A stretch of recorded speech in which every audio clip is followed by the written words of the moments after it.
Hello friends, heart of the ഷിപ്പാണ് ഷിപ്പിൻ്റെ engine room. പുതിയൊരു എൻജിൻ റൂം വീഡിയോയിലേക്ക് എല്ലാവർക്കും സ്വാഗതം. ഇന്ന് നമുക്ക് എൻജിൻ റൂമിലെ കുറച്ച് മെഷീനറീസിനെ പരിചയപ്പെടാം. ആദ്യമായിട്ട് ഷിപ്പിൻ്റെ മെയിൻ എൻജിൻ. ഇതൊരു 2 സ്ട്രോക്ക് മെയിൻ എൻജിനാണ്, ഒരു ഡ്യുവൽ ഫ്യൂവൽ എൻജിൻ. ഇതിനകത്ത് ഫ്യൂവലായിട്ട് ഡീസലും LNGയും ഉപയോഗിക്കാൻ സാധിക്കും. അടുത്തത് ഷിപ്പിൻ്റെ പവർ പ്ലാന്റ് ആണ്. 4 4 സ്ട്രോക്ക് ഡീസൽ ജനറേറ്റേഴ്സ് അടങ്ങിയതാണ് ഷിപ്പിൻ്റെ ഈ പവർ പ്ലാന്റ്. ഈ ഡീസൽ ജനറേറ്റേഴ്സും ഡ്യുവൽ ഫ്യൂവൽ എൻജിൻസാണ്. ഫ്യൂവലായിട്ട് ഡീസലും LNGയും ഉപയോഗിക്കാൻ സാധിക്കും. 2 8 സിലിണ്ടറും 2 6 സിലിണ്ടർ എൻജിനുമാണ് ഈ ഷിപ്പിലുള്ളത്. 720 RPM സ്പീഡുള്ള ഈ ജനറേറ്ററിന് 3800 കിലോവാട്ട് പവർ പ്രൊഡ്യൂസ് ചെയ്യാൻ സാധിക്കും.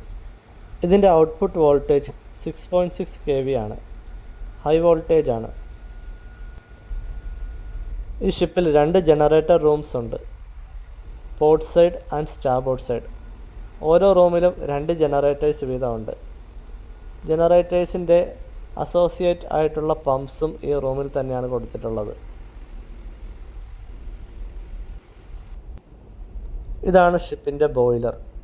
ഷിപ്പിൻ്റെ സ്റ്റീം പ്രൊഡക്ഷന് വേണ്ടിയിട്ടുള്ളതാണ് ബോയിലർ. ഷിപ്പിലെ വിവിധ ഹീറ്റിങ്ങിന് വേണ്ടിയിട്ട് ഈ സ്റ്റീമാണ് ഉപയോഗിക്കുന്നത്. 2 മെയിൻ ബോയിലർ ഈ ഷിപ്പിലുണ്ട്. മെയിൻ എഞ്ചിൻ്റെയും ജനറേറ്ററിൻ്റെയും എക്സോസ്റ്റ് ഗ്യാസ് ഉപയോഗിച്ചിട്ടും ഈ ഷിപ്പിൽ സ്റ്റീം പ്രൊഡ്യൂസ് ചെയ്യുന്നുണ്ട്. ഇതിനായിട്ട് 2 എക്കണോമൈസേഴ്സും 4 എക്സോസ്റ്റ് ഗ്യാസ് ബോയിലേഴ്സും ഷിപ്പിൽ കൊടുത്തിട്ടുണ്ട്.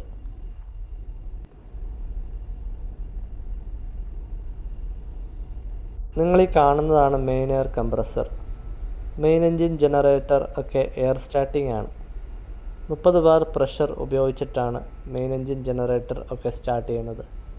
ഈ കംപ്രസർ ഉപയോഗിച്ച് ഈ എയർ ബോട്ടിൽസ് ഫില്ല് ചെയ്യും. 2 കൺട്രോൾ എയർ കംപ്രസർ ഈ ഷിപ്പിലുണ്ട്. ഷിപ്പിൻ്റെ കൺട്രോൾ എയർ എല്ലാം ഇവയാണ് പ്രൊഡ്യൂസ് ചെയ്യുന്നത്. ഷിപ്പിലെ ജനറൽ സർവീസിനായിട്ട് ഒരു സർവീസ് എയർ കംപ്രസറും ഉണ്ട്.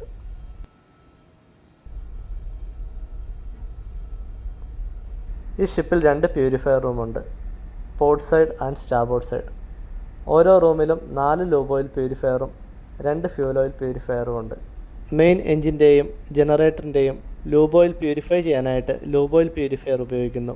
അതുപോലെ ഫ്യൂൽ ഓയിൽ പ്യൂരിഫൈ ചെയ്യാനായിട്ട് ഫ്യൂൽ ഓയിൽ പ്യൂരിഫയറും. ഈ റൂമിലാണ് ഫ്യൂൽ ഓയിൽ റിലേറ്റഡ് ആയിട്ടുള്ള പമ്പ്സ് എല്ലാം തന്നെ ഇരിക്കുന്നത്. ഈ മെഷീനറീസ് കൂടാതെ fresh water generator, incinerator, inert gas plant, ballast water treatment system, auxiliary pumps, വേറെയും മെഷീനറീസ് എൻജിൻ റൂമിലുണ്ട്. ഓരോ മെഷീനറീസിനെ പറ്റിയും ഇൻഡിവിജ്വൽ വീഡിയോ ഞാൻ ചെയ്യുന്നതായിരിക്കും. കൂടുതൽ ഷിപ്പിംഗ് റിലേറ്റഡ് വീഡിയോസ് കാണുന്നതിനായിട്ട് നിങ്ങൾക്ക് ഈ ചാനൽ സബ്സ്ക്രൈബ് ചെയ്യാവുന്നതാണ്, കൂടെ ലൈക്ക് ചെയ്യാവുന്നതാണ്. അപ്പോൾ വീണ്ടും കാണുന്നത് വരെ ബൈ.